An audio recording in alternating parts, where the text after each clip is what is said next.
Maka zahir yang nampak, batin yang tak nampak. Tapak tangan pun guna begitu juga. Yang ini zahiruha wa batinuha. Ada yang zahir, ada yang batin. Ada yang nampak, ada yang tak nampak. Maka tajuk kita kalam ilahi Al-Quran, syifa, ubat, penyembuh untuk penyakit-penyakit batin, penyakit-penyakit hati. Kata Nabi SAW, ala fil jasadi mutrah. Di dalam badan manusia ini ada satu gumpal, ada satu kepal. Idza salahat salahal jasadu kulluh. Kalau dia baik, ujung rambut hingga ke ujung kaki jadi baik. Wa idza fasadat, kalau dia rosak, kalau dia sakit, fasadal jasadu kulluh. Maka yang lain pun ikut menjadi sakit, ikut menjadi rosak. Kata Nabi SAW, ala wahyal qalb. Dia adalah hati. Maka penyakit-penyakit hati inilah yang akan kita bahaskan pada pagi ini. Saya pilih ada 5 penyakit hati. Sebenarnya banyak, tapi sebab kita lapar, susah nak ingat. Bukan saya cakap hadirin hadirat, saya susah nak ingat menyampaikan. Jadi saya hadkan pada 5 saja. Penyakit hati yang pertama kali adalah kata Allah Ta'ala, wa min syarri hasidin idza hasad. Nama penyakitnya hasad. Orang yang terkena penyakit hasad itu namanya hasidin. Saya pernah terjumpa dengan orang, nama awak siapa? Nama saya Abdul Somad, kata saya. Saya tanya dia, nama awak siapa? Nama saya Hasidin. Tapi dia luruskan, nama saya Hausidin, pakai short, kata dia. Oh ya, Hausidin, orang yang menuai. Man yazra' yahsud. Siapa yang menanam, dialah yang menuai. Tapi bila dia tulis orang Melayu, dia susah nak bezakan antara sin dengan sad. Mohon maaf kalau tersebut ada nama tuan-tuan. Saya mohon maaf lah bulan puasa ni. Wa min syarri hasidin.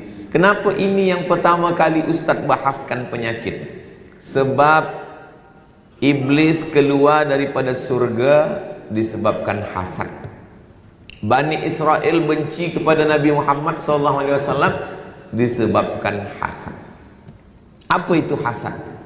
Kata Imam Al-Ghazali, Imam Abu Hamid Al-Ghazali meninggal tahun 505. Senang dia nak ingatlah meninggal wafat Imam Al-Ghazali 505. Kalau Masihinya 1111. Imam Al-Ghazali, Ihya Ulumuddin. Karahatun nikmah alal mun'ami alaih. Tak senang menengok orang lain dapat nikmat. Itulah dia hasad. Bila kita ada rasa tak senang menengok orang lain dapat nikmat, maknanya 50% kita dah ada hasad. Macam mana nak buat komplit dia menjadi 100%? Wa hubbu zawaliha. Ingin supaya nikmat orang itu hilang daripada dirinya. Daripada hasad muncullah hasud. Jadi hasad, hasid, hasud. Ini triple H ni memanglah penyakit yang luar biasa. Jadi yang pertama kali kena penyakit hasad ni iblis. Bila Allah Ta'ala suruh dia sujud kepada Adam, iblis tidak syirik. Iblis dia tidak syirik, dia tak menyembah batu, dia tak menyembah. Iblis tidak boleh digoda oleh syaitan.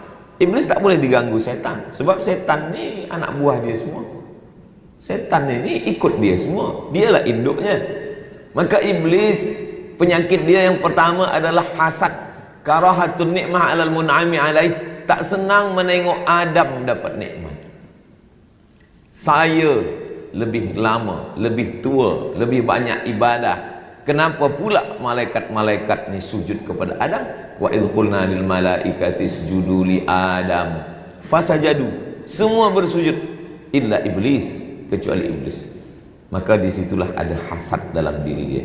Jadi kalau manusia ni ada penyakit hasad, maka sikit banyak itulah pintu daripada iblis tu masuk. Maka kita tutup pintu dia. Maka ada juga yang bukan berarti kalau kita ingin dapat nikmat macam nikmat orang lain itu kita hasad. Tidak. La hasada illa fisnataini. Boleh hasad pada 2 perkara. Tapi sebenarnya ini bukan hasad, namanya ghibtah. Rajulun atahullahu ilman. Ada orang yang dibagi Allah ilmu.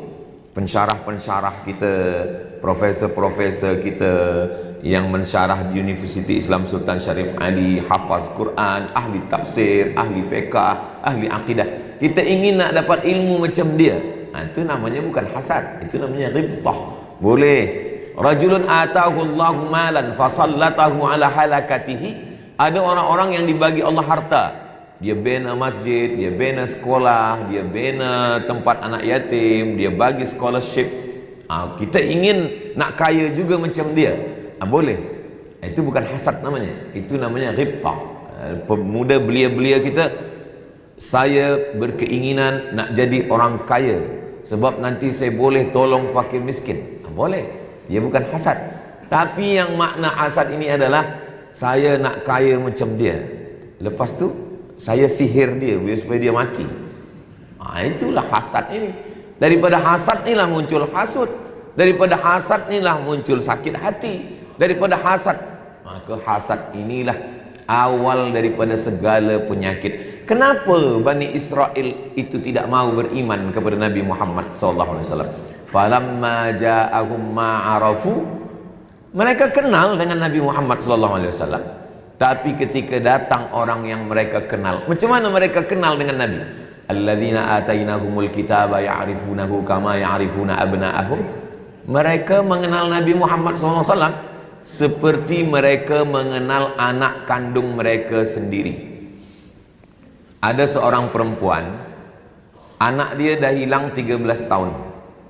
Tiba-tiba dia pergi ke muzium manusia yang dah mati, tapi kemudian dia boleh nampak. Dia ada rasa dalam hati, ini macam anak saya. Dia tengok-tengok ada bekas tattoo. Dia tengok macam tattoo yang dah dibuang. Itulah kuatnya ikatan seorang ibu. Dia sak ni macam anak saya lah bentuknya ni, walaupun rupa dah diubah. Rupanya bila dah research, memang betul lah itu dia anak dia. Dia bawa ke mahkamah, dia tuntut dan dia menang. Rupa-rupanya jasad anak dia ni dijual oleh suami dia, dibagi racun, mati, dan dijual ke muzium untuk dibuat exhibition supaya orang banyak tengok, tonton tentang tubuh manusia. Begitulah seorang ibu boleh mengenali anaknya. Maka bila seorang ahli kitab Yahudi masuk Islam, namanya Husain, selepas dia masuk Islam, Nabi ubah nama dia menjadi Abdullah bin Salam. Mereka bertanya kepada Abdullah bin Salam, wahai Abdullah bin Salam, ya, engkau kan Yahudi ahli kitab, betul. Dalam Al-Quran dikatakan, alladzina atainahumul kitaba ya'rifunahu kama ya'rifuna abna'ahum. Orang ahli kitab itu mengenali Nabi Muhammad SAW itu macam mereka mengenali anak kandung mereka. Kata dia, betul. Kenal kamu dengan Nabi Muhammad itu? Saya lebih yakin mengenali Nabi Muhammad itu sebagai Nabi, lebih yakin saya daripada anak yang di rumah itu anak saya. Kenapa begitu?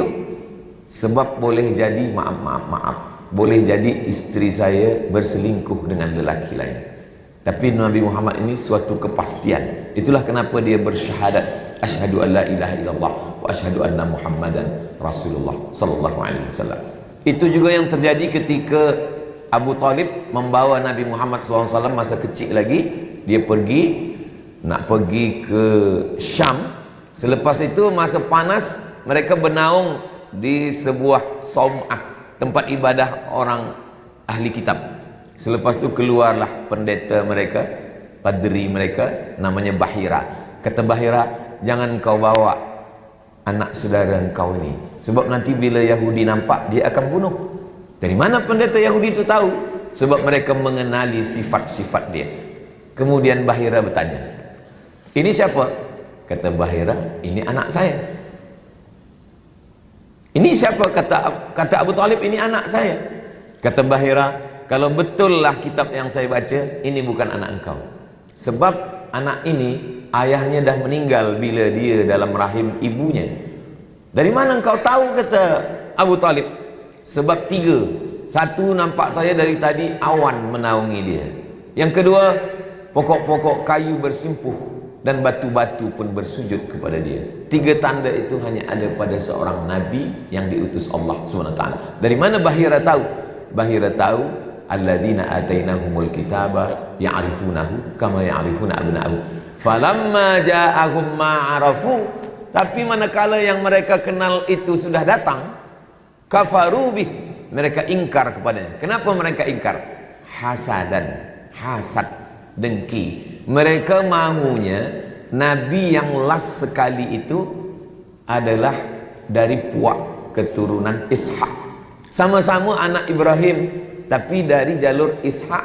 Ishak menurunkan Yakub, Yakub menurunkan Yusuf, Yusuf ada saudara Yahuza, keturunan ini adalah Yahudi. Mereka ingin daripada Ishak, sedangkan ini bukan daripada keturunan Ishak. Dari Ibrahim turun kepada Ismail, dari Ismail turun kepada bawah Sayyidina Muhammad SAW, anak Abdullah, anak Hashim, anak Abdi Manaf, anak Qusay, keturunan daripada Sayyidina Adnan, keturunan Sayyidina Ibrahim alaihissalam. Mereka padahal masih satu puak dengan Ibrahim. Mereka hanya bersimpang pada Ishak dan Ismail saja pun dia tak mahu. Kita berapa simpang beza kita kepada Nabi Muhammad SAW. Kalaulah Nabi Muhammad itu, kalaulah orang-orang Melayu Nusantara ini tidak mau menerima Nabi, kami hanya mahu kalau Nabi Muhammad itu orang Melayu, mungkin kita tak bersyahadat. Tapi kita tak tengok, yang penting dia adalah Nabi utusan Allah. Dan semua kita bersyahadat, asyhadu an la ilaha illallah wa asyhadu anna Muhammadan Rasulullah. Penyakit yang pertama, hasad. Macam mana kita tahu bila kita ni kena penyakit hasad? Alhamdulillah, sampai hari ini belum ada lagi hospital yang boleh mengadakan medical check up awak kena penyakit hasad. Semalam saya dari Pekanbaru Riau ke Jakarta, dari Jakarta ke Bandar Seri Begawan, masuk airport 2 kali ada pintu untuk cek logam, apakah saya ni ada membawa besi atau tak bawa besi. Berbunyi dia, tet, kata dia, berbunyi. Ustaz nampaknya ada ikat pinggang, ada jam tangan dah buka semua, tak ada. Oh, rupanya di topi tu ada besi sikit, berbunyi dia. Cuba kalau masjid ni di pintu dipasang juga macam tu, berbunyi. Siapa yang ada hasad berbunyi dia. Bila saya masuk tadi berbunyi. Yang tahu hanya security saja. Selepas tu saya bagi tazkirah. Yang akan kita bahas adalah penyakit hati. Yang pertama, penyakit hasad. Semua tersenyum. Yang cakap hasad pun ada hasad juga. Allah jaga saya. Allah masih menutup aib yang ada pada diri kita. Yang tahu saya ni hasad tak hasad hanya Allah Subhanahu wa taala sahaja. Tapi saya tahu bahawa saya ni ada hasad ke ada tak ada hasad. Dari mana tahu? Karahatun nikmah alal mun'ami alaih. Ada rasa tak senang menengok orang lain dapat nikmat. Tiba saja bila saya buka handphone, scroll, baca berita Rektor Universiti Islam Sultan Syarif Ali mendapat gelar Datuk Seri. Saya tengok di hati saya ada rasa senang tak? Kalau saya ada rasa senang, berarti saya dah sampai pada puncak iman. La yu'minu ahadukum, kamu tak beriman hatta yuhibba li akhi, sampai engkau senang kepada saudaramu ma yuhibbu li nafsih, sama macam senang pada diri sendiri.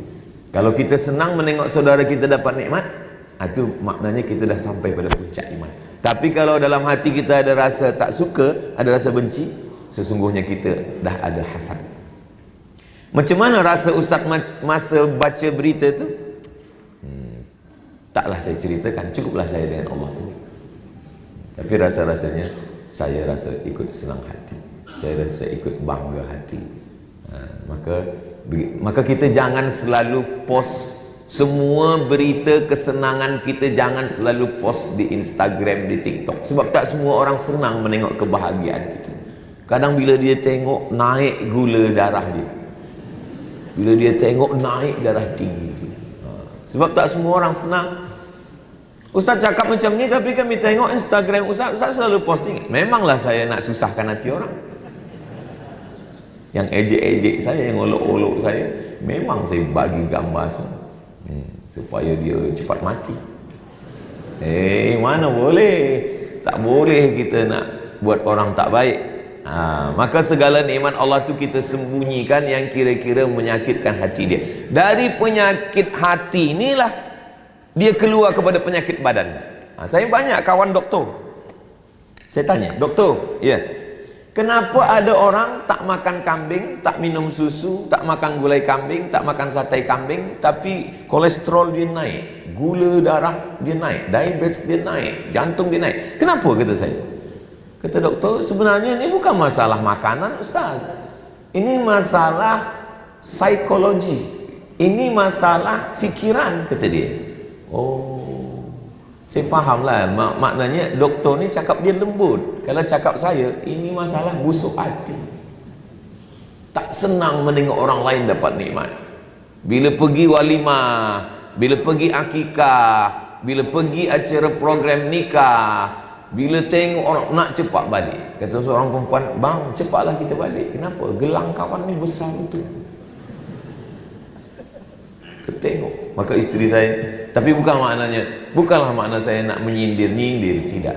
Kadang orang bila mendengar tazkirah ni, kenapalah ustaz ni macam nak sindir saya saja. Maka kunci mendengar tazkirah tu saya selalu bagi tahu. Kunci mendengar tazkirah, jangan seakan-akan ustaz tu nak menyindir kita saja. Kunci mendengar tazkirah Ustaz Abdul Somad tu satu saja, jangan sakit hati.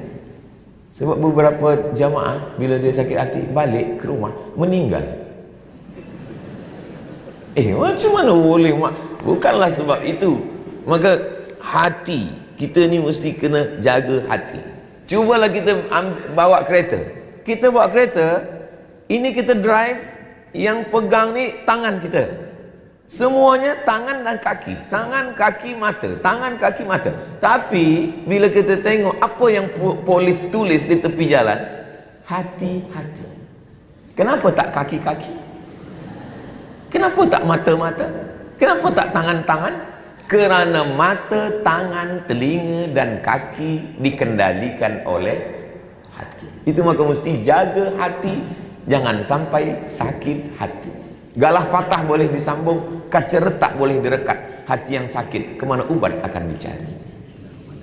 Boleh untuk status esok pagi. Begitulah Allah Subhanahu Wa Taala nak jaga hati kita. Maka selalu kita cakap, kita ini kalau mendidik orang berilmu, banyak orang punya ilmu. Kalau masalah hafazan Al-Quran, hadis, fiqh, usul fiqh, bahasa Arab, nazam, banyak orang hafaz. Tapi kalau dia dah menyakitkan hati kita, cakap dia tak masuk lagi. Nak menengok muka dia, engkau nak mendengar tazkirah Ustaz Somad? Aku menengok muka dia pun sakit hati. Bila lalu nampak di handphone, aku lalukan terus. Kenapa? Dia selalu sindir aku. Dia buat sakit hati saya. Jadi yang pertama sekali adalah hasad. Macam mana kita nak tahu kita ni hasad? Karahatun ni'mah 'alal mun'ami 'alaih. Tak senang menengok orang lain dapat nikmat. Dah terasa. Oh, saya dah kena hasad ni. Bila kita dah tahu kita kena hasad, macam mana nak hilangkan dia? Kita mesti tahu apa mudarat daripada hasad ini. Iyyakum wal hasada. Berhati-hatilah kamu jangan sampai kena penyakit hasad. Kenapa? Fa innal hasada, kerana hasad itu yakulul hasanat, memakan semua hasanat. Puasa engkau hilang, sedekah engkau terbang, wakaf haji engkau melayang. Kama ta'kulun narul hataba, sebagaimana api memakan kayu bakar. Kenapa kayu? Sebab orang di gurun pasir nak kumpulkan kayu ni payah. Bukan macam kita di Brunei Darussalam banyak kayu. Mereka nak tanam sebatang kayu pun mesti ada air 24 jam pagi, petang, siang, malam mengalir. Maka susah nak tanam pokok kayu. Selepas kayu tadi diambil, ditebang, datang api, 5 minit berubah menjadi arang, dari arang menjadi abu, abu dihembus angin hilang. Begitulah amal kita hilang. Maka saya nasihatkan diri saya, hai Abdul Somad, jangan engkau hasad. Bila engkau hasad, pahala tazkirah kau ni dah hilang. Saya selalu termenung, jangan-jangan pahala tazkirah saya pagi, siang, malam. Saya tazkirah ni satu hari 3 kali, pagi, siang, malam, macam makan ubat. Jangan-jangan pahala tazkirah saya ini dah hilang kerana hasad. Sebab saya hasad, sebab dalam hati saya ini ada hasad.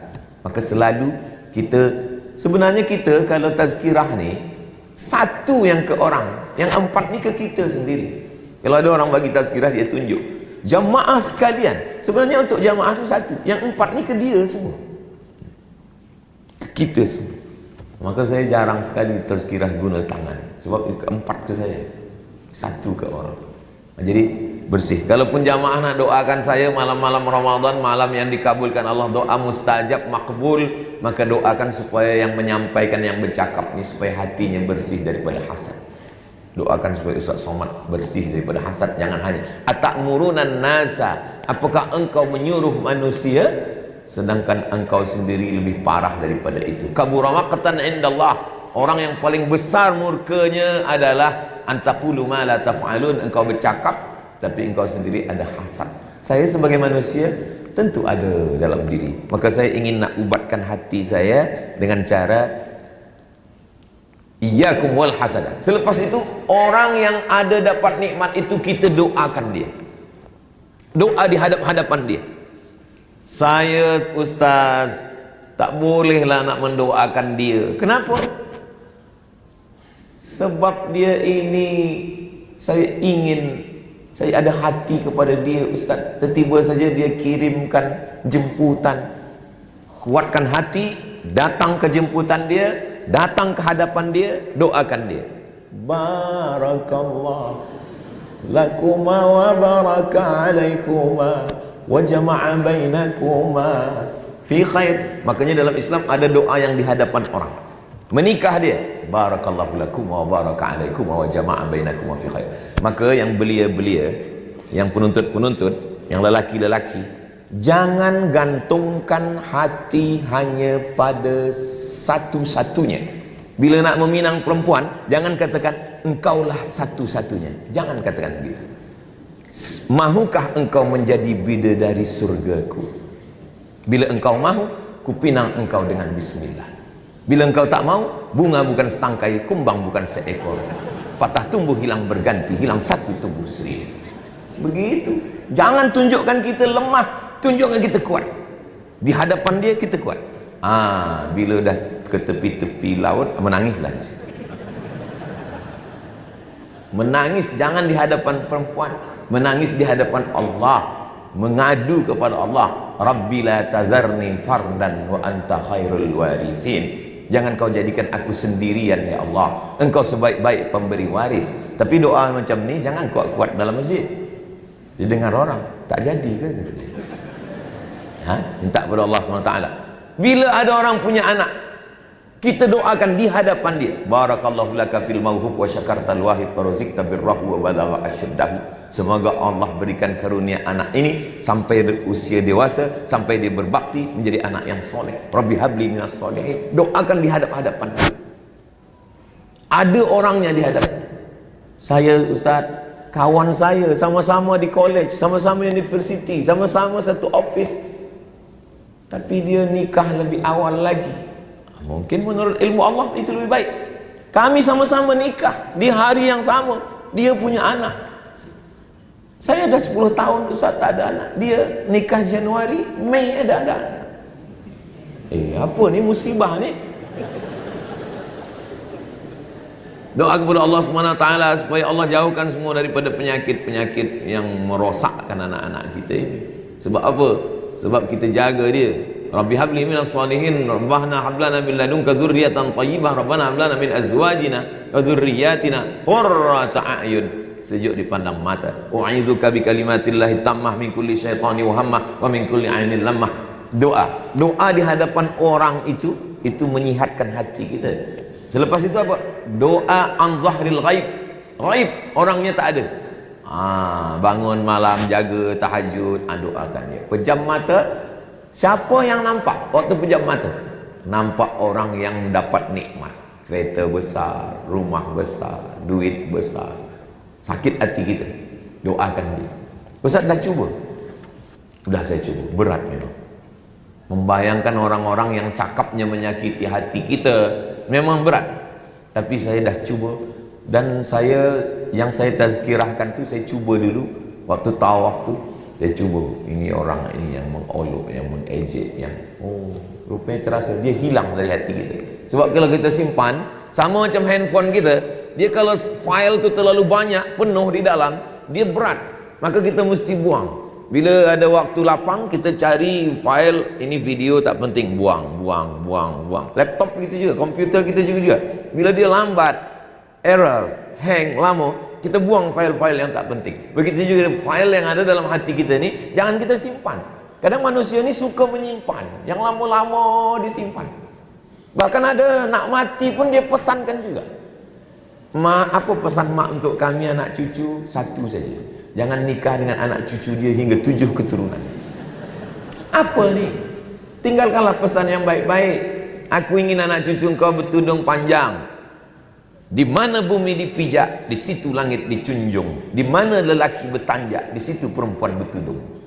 Makan elok pesan tu. Apa maknanya? Supaya dia guna baju Melayu, supaya guna dia tudung labu, baju panjang, supaya dia terjaga aurat. Jangan yang kita tinggalkan ni hasad, dendam. Makanya dalam bahasa Arab namanya ada khusumah. Khusumah tu artinya permusuhan. Dan dah jadi bahasa Melayu, dendam kesumat. Dari kata khusumah, dendam yang melahirkan permusuhan. Anak kita tak tahu apa-apa, yang bersalah mungkin orang-orang tua kita dulu, maka kita cut, kita potong supaya tak berlanjut.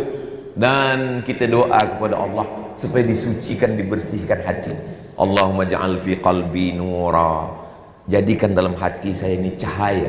Wa fi sam'i nura, pada telinga saya cahaya. Wa fi basari nura, pada pandangan mata saya cahaya. Macam mana cahaya Allah nak datang kalau di dalam itu ada kotor, ada penyakit? Kita bersihkan. Kalau Nabi Muhammad SAW, memanglah malaikat Jibril yang bersihkan, tapi kita ni, kita yang berusaha. Cuba kita tengok ayatnya. Kita dulu berikhtiar, baru Allah tolong. Walladzina jahadu fina lanahdiyannahum subulana. Kita dulu, baru Allah tolong. Walladzina jahadu fina, orang-orang yang berusaha, bermujahadah, ingin membersihkan hatinya, baru Allah bagi pertolongan. Lanahdiyannahum subulana. Qad aflaha man tazakka, beruntunglah orang yang mensucikan hatinya. Ayat lain, qad aflaha man zakkaha wa nafsin wa ma sawwaha, demi jiwa dan penciptaannya, fa alhamaha fujur, ada jalan fujur, ada jalan takwa. Ada dua jalan dibagi, fa alhamaha fujuraha wa taqwaha. Qad aflaha man zakkaha, beruntunglah orang yang mensucikan hatinya. Wa qad khaba man dassaha, merugilah orang yang mengotori hatinya. Penyakit yang pertama hasad. Penyakit yang kedua adalah syirik. Bila saya berjalan dengan istri saya, ada orang tanya, ini yang di samping ustaz ini siapa? Hadhihi syarikatu hayati. Syarik, teman, partner, berkongsi hidup. Allah Ta'ala dia tidak ada syarik, makanya la syarik, labbaik Allahumma labbaik, labbaik la syarika laka. Tidak ada. Allah jangan sembah dia dengan yang lain. Orang Arab jahiliyah musyrik itu, mereka menyembah Allah juga. Mereka tahu Allah. Wala in sa'altahum man khalaqas samawati wal ard, kalau engkau tanya kepada mereka siapa yang menciptakan langit dan bumi, la yaqulunna Allah. Wala in sa'altahum man anzala minas sama'i ma'a, kalau kamu tanya kepada mereka siapa yang menurunkan air dari langit, la yaqulunna Allah. Wala in sa'altahum man khalaqahum, kalau kamu tanya kepada mereka siapa yang menciptakan kamu, la yaqulunna Allah, mereka jawab Allah. Tapi mereka menyembah Lata, Uzza, Manat, Hubal, Jibti, Taghut, Naham. Bila Nabi membersihkan Ka'bah Masjidil Haram tahun 8 Hijrah, berapa semua berhala yang mereka sembah? 360. Kalau disembah satu sehari, setahun baru habis. Mereka bukan orang yang malas beribadah, mereka rajin beribadah. Itu kenapa kita tak boleh beribadah satu hari 3 waktu. Tak boleh beribadah matahari terbit, tak boleh beribadah matahari tergelincir, tak boleh beribadah matahari tenggelam. Kenapa? Sebab orang musyrik beribadah 3 waktu. Maka kalau ada lelaki yang tak nak sembahyang sekalipun, lebih parah dari Abu Lahab. Abu Lahab paling tidak 3 kali dia beribadah sehari, menyembah Allah. Penyakit mereka bukan tak bertuhan, mereka bertuhan, Hanya saja mereka menyembah selain Allah. Bila ditanya mereka, kenapa kamu sembah Lata, Uzza, Manat, Hubal, Jibri, Taghut, Naham? Apa kata mereka? Innama na'buduhum liyuqarribuna ilallahi zulfa. Kami bukan menyembah mereka. Kami nak mendekatkan diri kepada Tuhan. Mereka ni hanya sebagai perantara sahaja. Syirik. Maka kita bersih daripada syirik. Kita tak menyembah kayu, kita tak menyembah batu, kita tak menyembah hantu. Selepas Islam datang, murni, bersih, ikhlas, tauhid kepada Allah. La ilaha illallah Muhammadur Rasulullah sallallahu alaihi wasallam. Dulu di kampung saya di Sumatera, nama kesultanannya Siak Sri Indrapura, Riau. Dulu bila orang nak membuka hutan ni dibakar. Sebab bila dipotong lambat, itu apinya nanti kemana-kemana. Dia supaya api ni tak pergi membakar yang lain, maka minta tolonglah kepada hantu-hantu yang menjaga hutan itu. Dipotongkanlah kepala kambing, dimasukkan ke dalam lubang. Digali lubang, masuk. Potongkan kepala kambing, masukkan ke dalam lubang. Sebelum Islam datang. Bila Islam datang Datuk Mufti bertanya, apa yang kamu buat ni orang Melayu, orang Islam? Ini kami memasukkan. Oh, tak boleh. Syirik. Kamu minta kepada hantu, minta kepada syaitan, minta kepada selain Allah, minta hanya kepada Allah.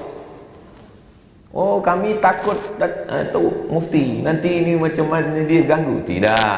Maka diajaklah membaca Al-Fatihah, Qul Huwallah, Al-Falaq, An-Nas, pangkal Al-Baqarah, ayat kursi, ujung Al-Baqarah, surah Yasin, ditutup dengan tahlil. Afdalu dzikri fa'lam annahu la ilaha illallah. Sebenarnya bacaan-bacaan yang dibacakan di tanah, di sungai itu bacaan-bacaan ruqyah untuk menghalau segala hantu yang mengganggu.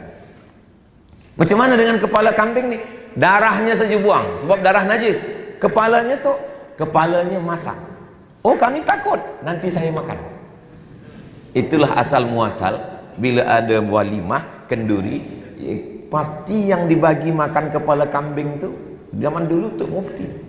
Kalau sekarang Ustaz Somad. Saya selalu dibagi kepala. Saya dulu tak tahu sejarah macam mana kepala kambing boleh dibagi kepada Ustaz. Rupanya itu dulu untuk hantu. Selepas Islam datang, dibagi ke Ustaz. Selepas Ustaz makan, kepala dia sakit. Kata orang diganggu hantu.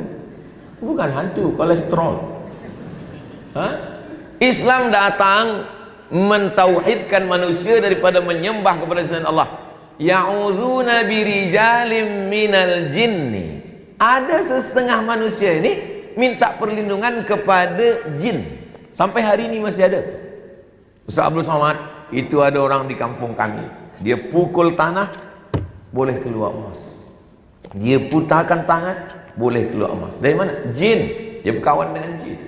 Ustaz Abdul Somad, ya, saya nak tunjukkan gambar ni kepada Ustaz. Cuba tengok gambar. Ni gambar emas sebesar ini. Di mana ni? Di rumah saya, di atas peti sejuk. Kamu tak ambil? Tak, saya ambil. Berapa hari? 2 hari. Selepas tu hilang. Ini gambar lagi Ustaz. Apa ni? Kunci emas juga segini. Kamu tak ambil? Tak. Saya tanya, jawab jujur dia. Ayah kamu, datuk kamu, atuk kamu ada yang bomoh? Oh, ada Ustaz. Jin dia tak mati. Atuk kamu mati, dia masih hidup. Ayah kamu mati, dia masih hidup. Sekarang dia nak datang ke kamu. Maukah kamu berkawan dengan dia? Kalau kamu berkawan, dia nak bagi ni. Dia nak bagi emas ni pada kamu. Kata dia, saya tak mahu Ustaz. Kenapa tak mahu? Kata saya. Kalau kamu tak mahu, bagi ke saya. Kata saya. Saya takut syirik Ustaz. Rosak tauhid saya kepada Allah. Nanti saya minta kepada dia. Sedangkan saya diajarkan iyyaka na'budu wa iyyaka nasta'in. Bila dia dah balik, dalam hati saya, kalau saya lah yang diuji macam tu, mungkin saya berkawan juga dengan dia. Allah nak tunjukkan pada saya, hai Abdul Somad, boleh jadi engkau bagi tazkirah, engkau faham agama, tapi kalau engkau diuji macam ni, belum tentu engkau lolos lagi. Tapi orang ni yang biasa saja, tauhid dia kuat kepada Allah Subhanahu wa ta'ala. Ada seseorang berniaga, tiba-tiba datang orang yang menipu dia, habis duit dia, dia susah, nak makan pun payah. Tiba-tiba dia dengar ada bisikan, Cubalah engkau menjual roti canai. Dia buka kedai roti canai, satu hari dia boleh untung 70.000 ringgit. Lepas itu dia berniaga lagi, sampai akhirnya datang bisikan, engkau baca salawat ini, nanti engkau boleh ubatkan orang sakit. Habis lepas itu dia menjadi orang yang boleh mengubat. Dia baca sihat. Lama-lama dia tak sembahyang. Yang bercerita ni mursyid tarekat Naqsyabandiyah, Datuk Dr. Jahid. Lalu kemudian ditanya, kenapa awak tak sembahyang? Kena datang bisikan, bila engkau ubat orang dapat pahala 5, bila engkau sembahyang dapat pahala 1. Lebih banyak pahala mengubat daripada sembahyang. Man la syaikha lahu fa syaitanu syaikhuhu. Siapa yang tak berguru, syaitan gurunya. Maka hati-hati dalam berzikir, sebab pintu syaitan masuk melalui yang gaib-gaib ini. Dia sangka dia sebagai wali Allah, padahal dia adalah wali syaitan, bukan wali Allah. Wali Allah, ala inna awliya Allah la khaufun alaihim wa la hum yahzanun. Datang orang kepada saya, Ustaz Somad, ya, saya berzikir, saya tengok tasbih dia besar kain. Bila saya berzikir, saya boleh tahu siapa tetamu yang akan datang hari ini. Saya bila drive kereta, saya tahu siapa yang ada di balik sana. Semua yang tersembunyi saya tahu. Saya tanya, awak jujur cakap bila saya tanya ya? Ya. Semakin awak tahu-tahu ni, makin ingat Allah ke makin lalai? Jawab, saya makin lalai Ustaz. Saya tak ingat Allah lagi. Saya selalu berfikir apa yang dibalik ini, siapa yang akan datang, apa dalam hati dia, apa. Ini kerja setan. Maka engkau mesti banyak bertaubat kepada Allah. Orang yang minum khamar tahu dia salah. Orang yang berjudi tahu dia salah. Orang yang berzina, maaf cakap, tahu dia salah. Tapi orang yang dipesongkan setan melalui zikir, na'udzubillah, makanya mesti berguru, mesti dia ditalqin, mesti dia ada mursyid, mesti dia belajar. Brunei Darussalam tak kurang daripada masyayikh kita. Kalau terjadi sesuatu dalam diri kita, kita tanya, fas'alu ahla dzikri in kuntum la ta'lamun. Ini penyakit yang kedua adalah penyakit syirik. Penyakit yang ketiga adalah penyakit takut, khauf, takut. Yang sekolah takut nanti bila dah sekolah tak boleh belajar universiti. Yang dah universiti takut nanti dah habis BA tak boleh master. Yang master takut nanti lepas master tak boleh PhD. Yang PhD takut lepas PhD nanti tak boleh kerja. Yang dah kerja takut pula nanti sudah kerja tak boleh nikah. Yang dah nikah takut dah nikah tak ada anak. Takut. Asyaitanu ya'idukumul faqra. Setan membisikkan kefakiran kepada kamu. Maka manusia hari ini ada rasa takut, ketakutan. Khauf selalu bersanding dengan sedih. Apa beza takut dengan sedih? Takut masa hadapan, sedih masa lampau. Sedihlah dulu, sedih masa muda dulu, sedih masa kecil dulu. Kalau takut ni masa hadapan, takut esok, takut tahun hadapan, takut anak ni tak makan, takut ini, takut ini. Maka Islam datang, Islam supaya takut kita ni jangan pada makhluk, jangan pada manusia. Takut kita hanya kepada Allah. Khatib naik ke atas mimbar, pesan khatib hari Jumat, ittaqullah, takutlah kepada Allah. Ya ayyuhalladzina amanu taqullah haqqa tuqatih. Islam tak menghilangkan takut. Bukan berarti bila kita dah Islam, bila kita dah mengaji, bila kita dah taubat, lalu kita tak ada takut lagi. Takut, tapi takut kita hanya kepada Allah. Ustaz ya ke tak takut pada yang lain? Ada rasa takut, tapi saya berusaha supaya takut saya ini hanya kepada Allah Subhanahu wa taala. Apa tujuan kita tak makan tak minum? Cuba tengok ujung. Ya ayyuhalladzina amanu kutiba alaikumus shiyamu kama kutiba alal ladzina min qablikum la'allakum tattaqun. Bila saya sedang makan di rumah jamaah, ada satu tetamu tu bertanya, Ustaz Somad, ya, boleh saya tanya? Boleh, kata saya.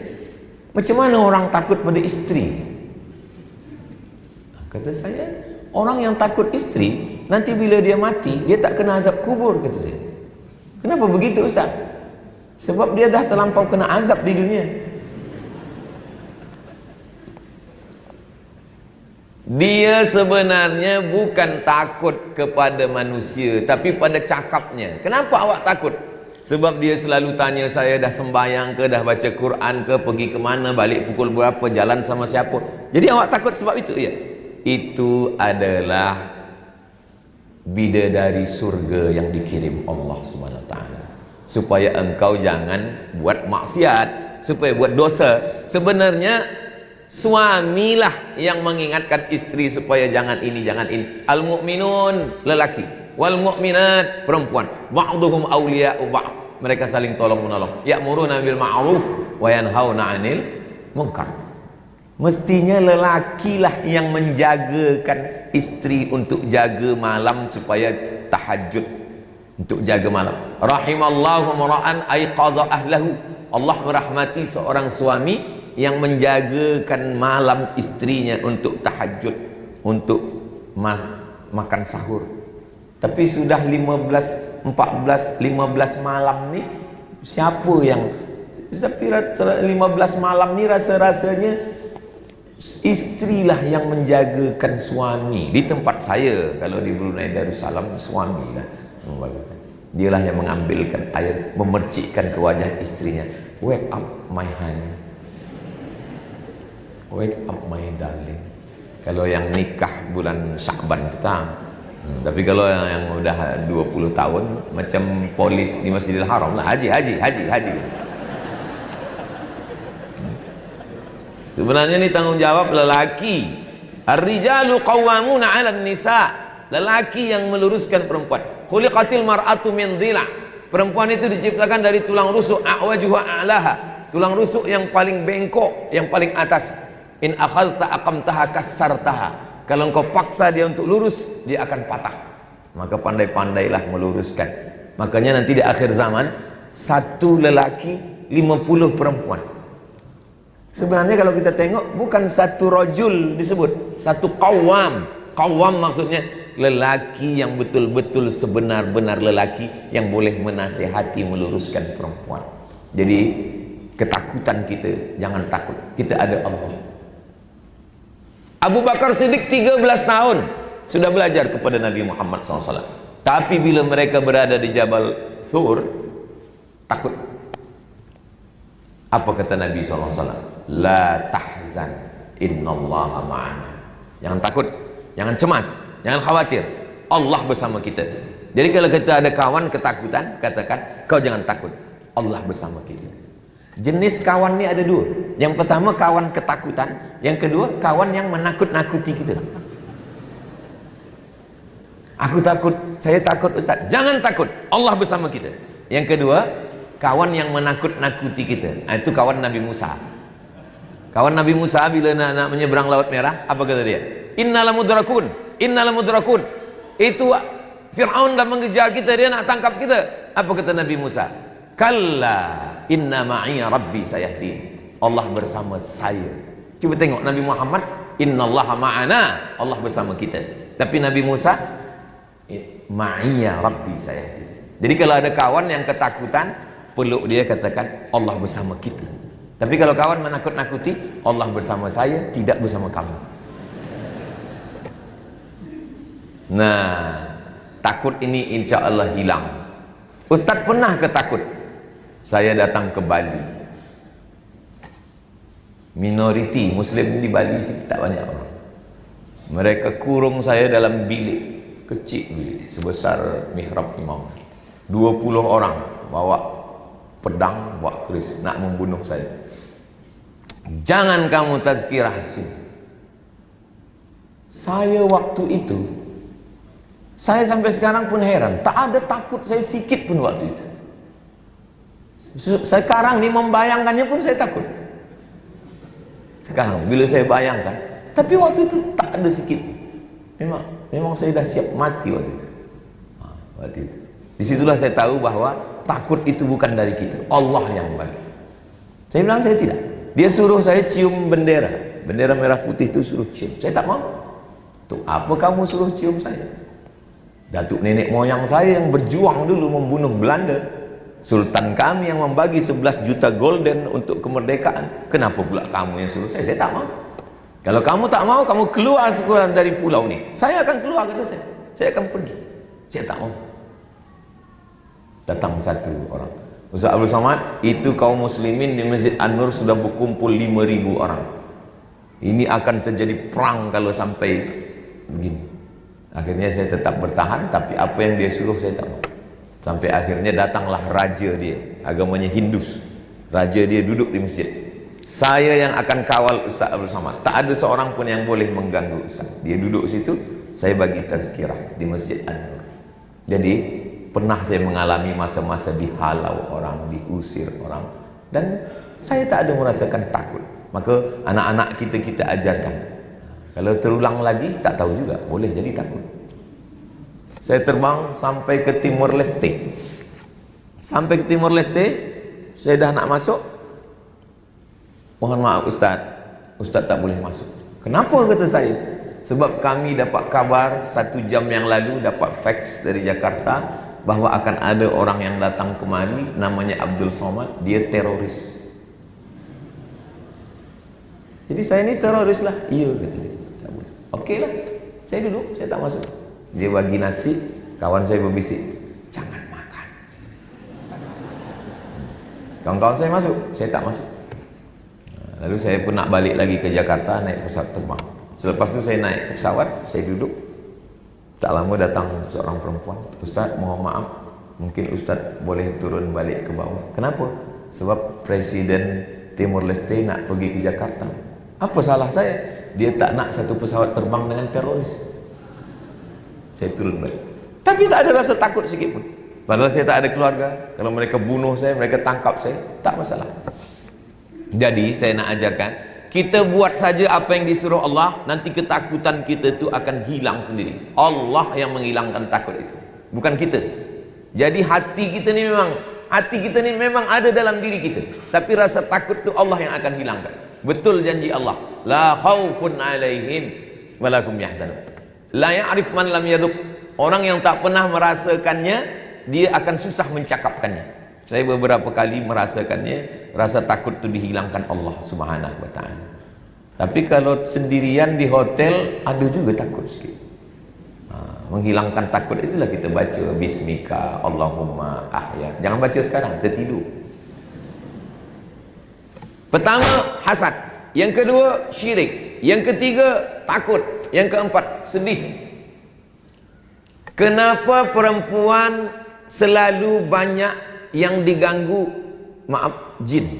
Sebab perempuan terlampau sedih, maaf cakap, dia sedang uzur, dia sedih, suami dia jauh, anak dia jauh, sedih, masuk kerasukan jin, setan. Kena dia masuk masa pikiran kita sedang kacau, terlampau sedih. Itu kenapa perempuan tidak boleh, la'anallahu zawaratil qubur. Allah melaknat perempuan yang selalu melampau ziarah kubur. Kenapa? Sebab kalau dia terlampau menziarah kubur, dia sedih. Perempuan tak boleh ikut ke bumi mengkuburkan jenazah. Kenapa? Karena perempuan itu recording dia, rakam dia kuat. Dia tengok itu teringat-ingat terus. Beza dengan lelaki. Lelaki ini amnesia, mudah lupa apa-apa. Kalau perempuan ni ingat. Kan ada video tentang seorang lelaki drive kereta, dia sama isteri ya. Lepas tu ada perempuan nak menyeberang jalan kan, dia bagi jalan kan. Isteri dia sampai tua, ingat kan? Sampai tua. Gitu kan. Perempuan ingat. Maka lelaki jangan sampai salah cakap. Salah cakap sampai tua kita. Sampai kita di hospital, di ICU, dia ingatkan juga lagi. Cakap awal dulu. Perempuan ni ingat, dia kuat. Itu kenapa Allah jaga. Maka jangan terlampau sedih. Apa yang membuat kita sedih? Setan yang membisikkan. Alladzi waswisu fi sudur. Sudur yang mana? Sebelah kanan ke sebelah kiri? Sudur sebelah kiri. Yang berdegup, yang berdetak. Berdegup, berdetak sebelah kiri, berbunyi. Yang normal begitu. Tapi kalau tak normal, biasa jantung tak normal ni sebab dua. Yang pertama, jatuh cinta. Yang kedua, jatuh tarikh, bayar hutang. Maka kita dibagi tahu Allah SWT, jangan terlampau sedih. Siapalah orang yang paling layak untuk bersedih? Sayyidina wa maulana Muhammad sallallahu alaihi wasallam. Belum lahir ke atas dunia, ayah meninggal. Sedang sayang-sayangnya pada emak, emak meninggal. Dibesarkan oleh atuk, Abdul Talib meninggal. Dijaga oleh Pak Cik Abu Talib dengan istri Khadijah. Di tahun yang sama Pak Cik dengan istri meninggal. 4 anak perempuan, Zainab, Ruqayyah, Ummu Kulsum, Fatimah. 3 anak perempuan meninggal. 3 anak lelaki, Abdullah, Al-Qasim meninggal. Ibrahim meninggal. Maka orang yang paling layak untuk bersedih dalam hidupnya adalah Nabi Muhammad SAW. Tapi dia tak sedih. Jadi kalau ada orang bertanya, kenapa Ustaz Abdul Somad itu kalau bagi tazkirah dia selalu buat orang tersenyum? Saya tak ingin orang sedih. Tapi saya tak salahkan ustaz yang ada. Ustaznya bila dia ceramah, kita nak menangis saja. Ada. Saya malam-malam 10 Ramadan itu di tempat saya ada namanya muhasabah. Biasa bila dah sembahyang tahajud itu jamaah diajak muhasabah. Ya Allah, dosa kami banyak ya Allah. Biasa membuat jamaah menangis. Saya disuruh, Ustaz, bolehkah Ustaz memimpin muhasabah? Kata saya mohon maaf, saya tak boleh membuat jamaah ni menangis. Cubalah Ustaz. Saya tak boleh, kata saya, cuba. Dia terus desak saya. Akhirnya saya cuba. Udah 5 menit, saya tengok tak ada menangis. Macam mana ni orang tak menangis? Lama-lama kena orang ni tak menangis, menangis pula saya. Menangis, saya tengok orang tu pun menangis juga. Selepas tazkirah saya tanya, kenapa kamu menangis? Kami pun tak tahu, kami tengok ustaz menangis, kami menangis pula. Kita tak mestinya bersedih, kita mesti berbahagia. Kita bahagia kerana Tuhan kita Allah. Memanglah ada saudara kita yang sedang susah di Palestin. Allah mansur ikhwanana al-mujahidina fi Palestin. Semoga Allah tolong saudara-saudara kita di Palestin. Kenapa selalunya serangan itu di bulan Ramadan? Sebab orang Islam sedang di rumah. Orang Islam sedang tak melawan. Orang Islam sedang ingat Allah. Disitulah dia bunuh orang Islam. Memang mereka ni ya Allah. Tapi kita masih punya Allah.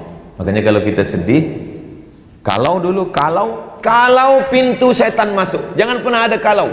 Kalaulah dulu aku bawa mak ke hospital, kalaulah dulu aku bawa ubat, kalaulah dulu aku bawa dia jalan, kalau terus buang bisikan syaitan itu dengan takbir Allahu Akbar. Jangan pernah ada kalau. Jadi kebanyakan jamaah yang datang bertanya ke saya itu sebetulnya bukan masalah hukum. Banyak jamaah datang. Saya khaskan hari Rabu saya di rumah. Hari Rabu selepas subuh baca Riyadhus Shalihin, selepas itu jam 7, jam 8, jam 9, jam 10 sampai zuhur saya terima tetamu. Kebanyakan tamu ini sebenarnya dia tak bertanya tentang hukum hakam fiqh. Dia sebenarnya nak menceritakan tentang kesedihan hidup. Maka saya tahu bila orang bercerita, saya hanya jawab iya, betul. Iya. Apa lagi? Betul. Iya. Sebenarnya mereka nak cerita tentang kesedihan-kesedihan hidup. Ada seorang perempuan, dia datang dari jauh, 1 jam naik pesawat terbang. Saya datang jauh nih Ustaz, 1 jam naik pesawat terbang. Berapa umur mak? Umur saya 70 Ustaz. Oh. Apa yang boleh saya tolong? Anggap saya ini anak mak. Saya ini bukan Ustaz. Sebab mak saya meninggal umur 70. Apa? Saya dulu dinikahkan dipaksa Ustaz. Sebenarnya saya tak suka dengan dia, tapi kerana saya dipaksa saya menikah. Terus rupanya dia pun tak suka juga dengan saya. Dan dia ada perempuan, dan selalu dia bandingkan saya dengan perempuan itu. Kata dia perempuan itu lebih cantik, perempuan itu lebih baik, perempuan itu lebih. Terus dia dah meninggal Ustaz. Suami mak dah meninggal sudah. Alhamdulillah kata saya. Dia dah mati, apa lagi? Saya tak boleh maafkan dia Ustaz. Lama saya tunggu. Rupanya ada sesuatu yang tak masuk dalam fikiran kita. Bagi saya kalau ada orang yang menyakiti kita dah mati selesai. Rupanya tidak. Saya tak boleh maafkan dia sampai hari ini. Saya masih sakit hati Ustaz. Jadi sedih yang melampau dalam diri dia sehingga menjadi beban, tak selesai. Kita dalam Islam ini diajarkan untuk tidak menahan itu. Sebelum kita tidur, semua file-file ini mesti kita dah bersihkan semua, lalu kemudian kita dengan tenang, jangan sampai kita simpan yang akan menjadi penyakit bagi fisik kita. Penyakit hasad, penyakit syirik, penyakit takut, penyakit sedih, obatnya semua adalah membaca Al-Quran. Ada seorang ulama namanya Haji Abdul Malik Karim Amrullah, Buya Hamka, dapat doktor honoris causa 3. Satu dari Universiti Al-Azhar Kahirah, satu dari Jakarta, satu dari UKM, Universiti Kebangsaan Malaysia. Ulama Masya Allah, tabarakallah. Dia baca Quran duduk, anak dia namanya Irfan Hamka. Irfan bertanya kepada Buya Hamka, Buya, ayah, ya, lama betul ayah baca Quran. Ya, apa yang ayah baca? Quran. Berapa banyak ayah baca Quran tadi? 7 juzuk sekali duduk. Kenapa ayah banyak betul baca Quran? Sebab hati ayah teringat dengan arwah mak engkau, almarhumah. Jadi mengubati hati itu dengan membaca Al-Quran. Dengan baca Quran kita lupa masalah-masalah dunia, kita fokus pada Quran. Al-Quran menenangkan. Ala bidzikrillahi tatmainnul qulub. Dengan banyak berzikir maka hati akan menjadi tenang. Last sekali, yang kelima adalah penyakit ghaflah, lalai. Wala takum minal ghafilin. Jangan jadi orang lalai. Sekarang banyak rumah-rumah spiritual, kota-kota, bandaraya besar, banyak orang yang sibuk dengan dunia, akhirnya dia kena penyakit skizofrenia, macam-macam penyakit psikologi. Dia nak ingin tenang, akhirnya banyaklah namanya rumah spiritual. Pejamkan mata, kosongkan fikiran, kosong. Ini bukan ajaran Islam. Bayangkan kalau sedang kosong, datang malaikat maut. Kosong, mati dalam kosong. Mana ada ajaran Islam? Kita tak boleh kosong, kita selalu bersama dengan Allah. Kun ma'allah, bersama dengan Allah. Cuba tengok tentang Ashabul Kahfi. Kalau kamu bertiga, Allah berempat. Kalau kamu berempat, Allah yang kelima. Kalau kamu lima, Allah keenam. Tidak boleh kosong, kita selalu bersama dengan Allah. Sebenarnya teori-teori yang mengatakan ini menenangkan fikiran, dia bukan melupakan masalah. Kita tak boleh melupakan masalah dalam hidup. Saya boleh menghentikan mata saya berkedip, berhenti berkedip. Saya boleh menghentikan telinga saya untuk mendengar. Saya boleh menghentikan tangan saya, khatib dibagi tungkat supaya tangannya tak begini-begini. Tapi fikiran tak boleh. Fikiran tetap akan berkata-kata, menengok ke sana, menengok ke sini. Cantiknya masjid ini, siapa boleh membuat, siapa yang menulis ini, apa ini emas ke apa. Fikiran. Maka bila kita berzikir, fikiran kita ni tak kemana-mana. Datang ke ustaz ini, kata ustaz ini banyak-banyak istighfar. Datang ke Habib ini, kata Habib ini banyak-banyak salawat. Datang ke tuan guru ini, kata tuan guru ini banyak-banyak la ilaha illallah. Ketiga-tiganya betul. Istighfar, salawat, la ilaha illallah, ketiga-tiganya membuat fikiran kita. Begitu juga dengan datang kepada Al-Hafiz, imam baca Quran, kata dia banyak-banyak baca Quran. Sebenarnya ketika kita banyak baca Quran, ketika kita banyak bersalawat, kita banyak berzikir, bagaimana kalau 1/4 hari saya ni saya isi dengan salawat? In zitta ala dhalik khairul laka. Kalau engkau tambah, the best, elok lagi. Bagaimana kalau setengah? Kalau setengahnya, elok lagi. Bagaimana kalau 1 hari saya isi dengan salawat? Yukfahammuka, segala keinginan-keinginan engkau dicukupkan Allah. Wa yughfar laka dzambuka, segala dosa-dosa engkau diampunkan Allah Subhanahu wa taala. Jadi paling elok menenangkan fikiran. Maka anak-anak kita yang menghafaz Quran, dia mengulang hafazannya. Hafazan baru, hafazan lama, ulang hafazan. Yang dah hafaz Quran, kalau nampak ada istri yang diam aja, diam, itu maknanya dia sedang mengulang hafazan Quran. Bila dia hafaz Quran, bila tak hafaz Quran, dia sedang bikin baju baru raya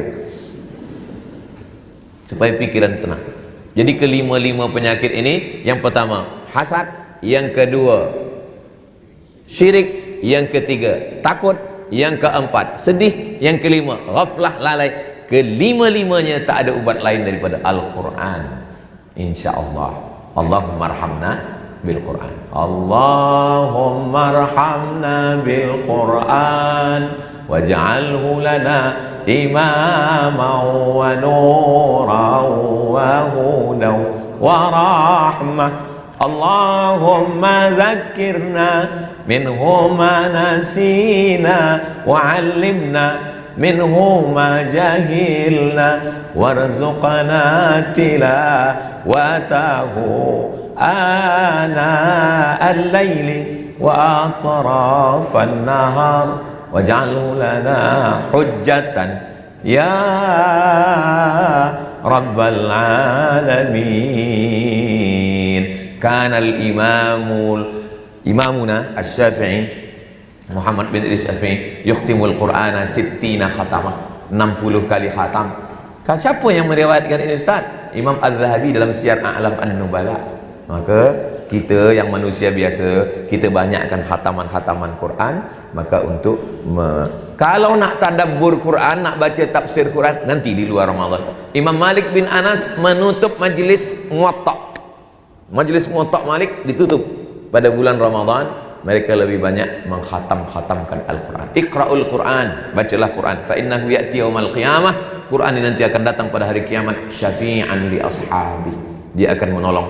Kawan hilang, sahabat pergi, anak. Yauma yafirrul mar'u min akhihi wa ummihi wa abihi wa sahibatihi wa banihi likulli imri'in minhum yauma idzin sya'nu yughnih. Yang boleh menolong kita nanti, yang akan menolong kita di antara syafaat adalah Al-Quran. Dan Brunei Darussalam adalah negeri, kerajaan, negara di dunia ini yang paling mementingkan Al-Quran. Ada tahfiz Al-Quran. Berapa banyak para hafiz-hafiz Johan Musabaqah Tilawatil Quran didatangkan untuk membentuk para penghafaz Quran. InsyaAllah Allah akan tetap menurunkan rahmatnya bi barakatil Quran, insyaAllah. Itulah yang boleh saya sampaikan pada kesempatan ini. Tadi saya mula pukul 10, sekarang dah pukul 11. Di mana-mana saya memang bagi tazkirah 60 menit. Saya fikir kerana Ramadan tadi hanya ni soal. Masya Allah, banyak ni nampaknya sampai berbuka ni. Generasi masa kini dikenali sebagai generasi AI dan mudah terdedah dengan info-info yang menguji mental dan emosi. Bagaimana solusi yang sesuai dan efektif sebagai pendinding dari penyakit hati yang timbul dari kesan negatif yang terjadi kepada mental dan emosi? Saya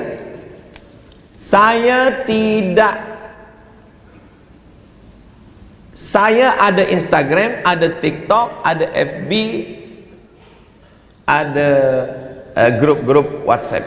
Tapi saya tak tahu password. Semua password saya bagi ke admin. Sebab apa? Sebab bila saya tahu password, saya buka, nanti saya akan balas. Saya tahu tentang diri saya tak boleh tahan. Ini bila saya buka nanti dia hamun saya lawan, saya emosi, saya pukul handphone ni pecah. Maka kitalah yang paling mengerti. Halakam ru'un lam ya'rif qadrahu. Orang celaka orang yang tak tahu siapa diri dia. Kita kenali diri kita. Mana yang kita tak suka, lalu cepat. Jangan dah lalu, tengok balik. Lalu cepat. Saya tahu tentang diri saya. Komen-komen tu ada juga saya baca satu-satu, tapi saya tak boleh balas. Saya tak boleh replay. Sebab komen ni berbahaya. Ya kalau yang caci maki. Kalau ada komen, Ustaz jadikan aku yang kedua, kata dia. Aduh. Maka saya mesti. Jadi kita, bagi yang sudah menikah, maka suami dengan isteri dia saling tolong menolong untuk menyelamatkan dia. Maka handphone saya boleh ditengok isteri saya, tak ada password. Jadi boleh. Bila saya sedang duduk, isteri saya tengok, saya pun tengok juga dari jauh. Itu kita saling menjaga. Sebenarnya bila yang bertanya ni kata dia belia, sebenarnya masalah kita sekarang ni bukan belia sahaja. Ada kawan saya, dia alumni daripada Al-Azhar, balik, dia cikgu mengajar. Dia bercerita ke saya, jadi suatu hari mereka kumpulkan semua handphone budak-budak ni, kumpulkan, cek. Oh, ini budak ni dah rosak dah. Diteleponlah ayah dia, tuan esok datang ke sekolah. Apa yang datang, mohon maaf kata isteri, suami saya tak boleh datang, jadi saya yang datang, bagi tahu. Ini anak puan ni, Masya Allah, anak puan ni mesti macam-macam lah, kata dia. Suami dah tengok handphone dia, budak ni dah nakal betul. Selepas Itu kata puan ni, mohon maaf Ustaz, itu handphone suami saya. Jadi yang jahatnya sekarang ni bukan cuma anak-anak.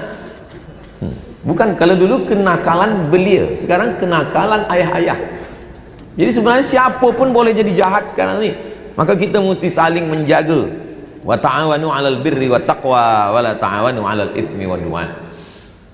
La ta'murunna bil ma'ruf wa la tanhauna 'anil munkar. Kalau kita tak laksanakan nahi munkar ini, la yushikanna ayab'athallahu 'alaikum 'iqaban. Nanti diturunkan Allah hukuman, thumma tad'unahu, lalu kamu berdoa kepada Allah, fala yustajabu lakum, tak dikabulkan Allah.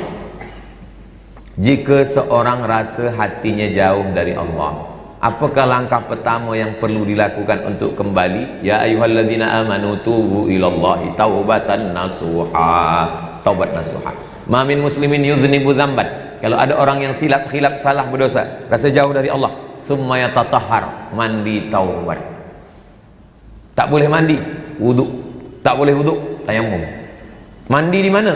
Mandi di rumah, mandi apalagi di Bandar Seri Begawan, tepi laut, mandi di laut. Elok. Kalau mandi di tengah laut bukan cuma dosa hilang, orangnya hilang sekali. Summa yusalli rak'ataini, salat sunat taubat 2 rakaat. Saya sembahyang sunat taubat tiap hari. Sebab saya banyak silap, banyak salah, banyak dosa kepada Allah Ta'ala. Saya minta ampun, sembahyang sunat taubat. Usolli sunat taubat, yang pakai usolli, yang tak pakai usolli niat dalam hati. Allahu Akbar. Setelah lepas itu, thumma yastaghfirullah, beristighfar, minta ampun kepada Allah. Faqultu astaghfiru rabbakum, orang yang beristighfar 6 Allah bagi. Innahu kana ghaffara, yursilis sama alaikum midrara, wa yamdidkum bi amwali wa banin, wa yaj'al lakum jannatin, wa yaj'al lakum anhara. Maka diberikan Allah. Man lazimal istighfar, siapa yang mau banyak-banyak istighfar, ja'alallahu lahu min kulli dhiqin makhraja, kesempitan hidupnya dibagi Allah solusi, jalan keluar. Wa min kulli hammin faraja, kesusahannya diberikan Allah kelapangan. Wa razaqahu min haitsu la yahtasib, diberi Allah dari jalan yang tak disangka-sangka. Astaghfirullahaladzim, astaghfirullahaladzim, astaghfirullahaladzim, astaghfirullahaladzim, astaghfirullahaladzim. Pendek aja, astagfirullahaladzim. Saya nak panjang, astagfirullahaladzim alladzi la ilaha illa huwal hayyul. Kebanyakan salah kita ni, kita sebenarnya menghafal istighfar, nak hitung banyak, tak ada perenungan. Sebab Tok Guru bagi kata 100, entah apa-apa gitu. Astaghfirullahaladzim. Allahumma anta rabbi la ilaha illa anta khalaqtani wa ana 'abduka wa ana 'ala ahdika wa wa'dika mastata'tu, a'udzubika min syarri ma sana'tu. Abu'u laka bi ni'matika 'alayya wa abu'u bi dhanbi faghfir li fa innahu la yaghfiru dzunuba illa anta. Bagaimana cara mengawal hati apabila sering terasa dengki? Bila rasa nikmat orang lebih besar, ada rasa di dalam tu nak datang dia, ingat Allah terus. Ingat Allah. Walladzina idza fa'alu fahishatan aw zalamu anfusahum dzakarullah. Yang pertama, cepat ingat Allah.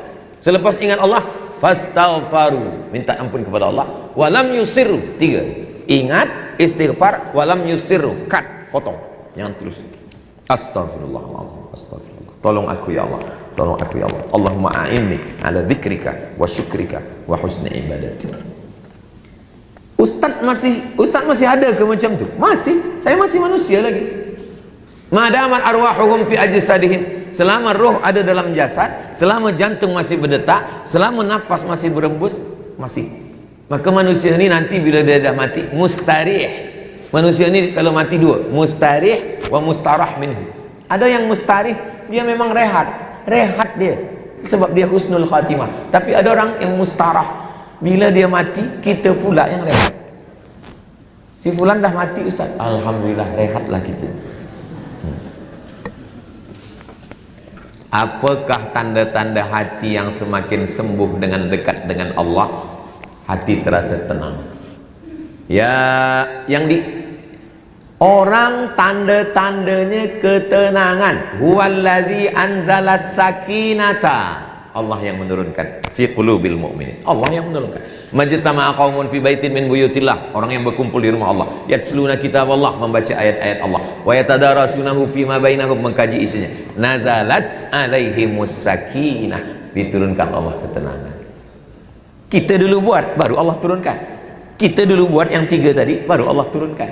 Maka saya belum pernah marah pada jamaah yang tertidur. Sebab bila dia tidur, itu tanda hatinya tenang. Maknanya kaji itu dah masuk ke hati. Orang yang dijemput Allah matinya, orang yang hatinya tenang. Ya ayyatuhan nafsul mutmainnah, irji'i, irji'i. Ini bukan tempat engkau tak tenang di sini. Irji'i ila rabbiki radiyatan mardiyah, fadkhuli fi ibadi, fadkhuli jannati.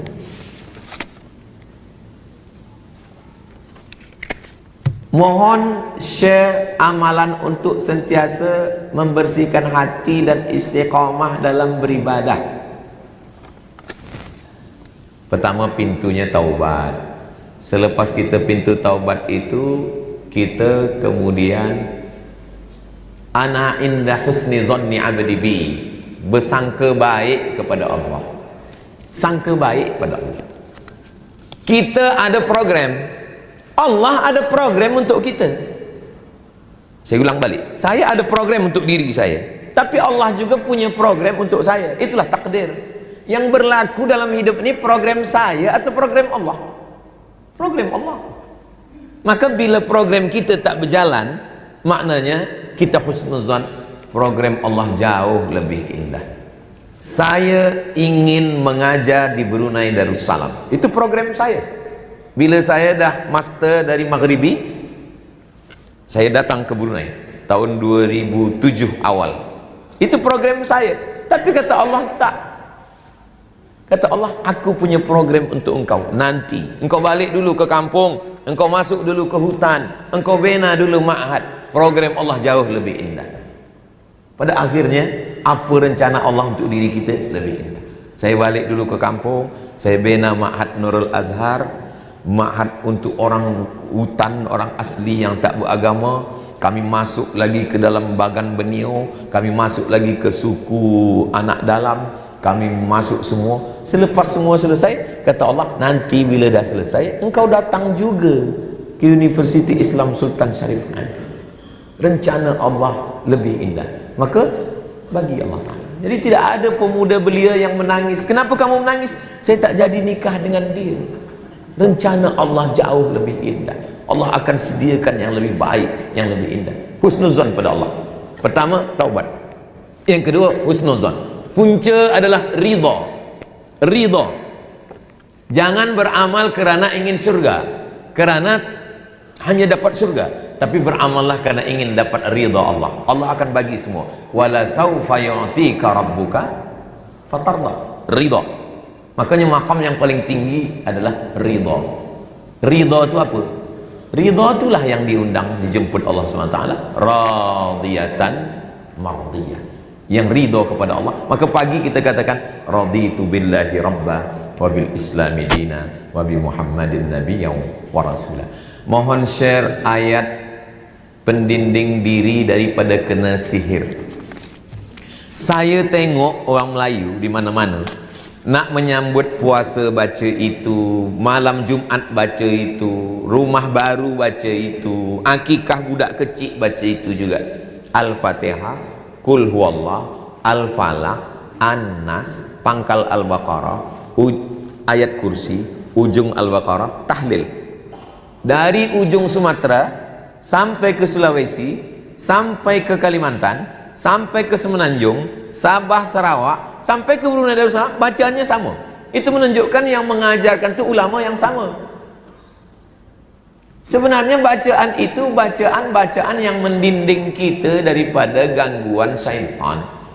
Hanya saja dulu diajarkan, sebab dulu mereka kumpul waktu ada orang meninggal, orang mati, dibaca itu. Bila ada orang meninggal, dihadiahkan pahalanya untuk orang meninggal. Sebenarnya bacaan itu kita baca tiap malam, lepas maghrib sekali, lepas subuh sekali. Saya dah ada di YouTube, saya rekodkan supaya ada orang meninggal dibacakan ke telinga, kita sendiri membaca. Bacakan itu lepas subuh sekali, lepas maghrib sekali, untuk menjaga. Sebelum tidur malam dihembuskan ke tapak tangan, sapukan ke muka, ke kepala. Bila ada orang sakit dia minta air, itu juga kita bacakan, bagikan minum. Beberapa jamaah, alhamdulillah Ustaz, suami saya yang sakit kemarin, macam mana? Meninggal Ustaz. Ada yang sehat, ada yang meninggal. Mudah-mudahan apa yang kita kaji subuh ini, duha ni menjadi amal jariah buat kita semua. Yang merasa tak dapat menangkap secara sempurna yang apa saya sampaikan ni, boleh diulang balik di channel Ustaz Abdul Somad Official. Jangan lupa subscribe, like, share dan komen. Terima kasih segala perhatian. Mohon maaf segala kesilapan dan kekhilafan. Saya tutup dengan pantun menangkap puyuh di Bukit Selasih. Thank you dan terima kasih. Assalamualaikum warahmatullahi wabarakatuh.